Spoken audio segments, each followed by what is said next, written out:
Some house rules could help improve a game or speed up a game, but some house rules have been around so long people forgot the actual original rules. With games with cards or tiles like Carcassonne here, if the game has you drawing at the beginning of your turn, consider drawing at the end of your turn.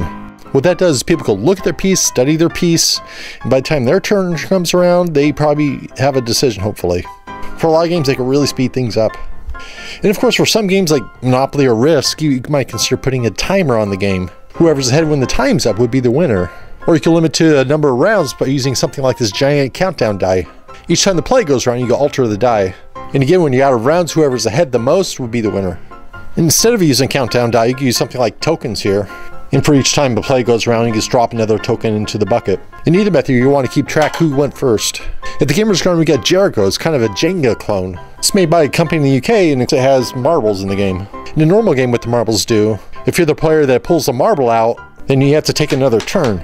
But an optional way to play would be to hang on to the marble, and then you can give it to another player at any point in the game, and forcing them to go again.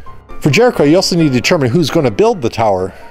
The thing is, the person building the tower, they kind of know where the marbles are going to be. So before you start playing, you have to make sure all the players are paying attention where the marbles actually are going. Or you can have a player sit out and play a certain amount of rounds, so everybody has a chance to at least build the tower once.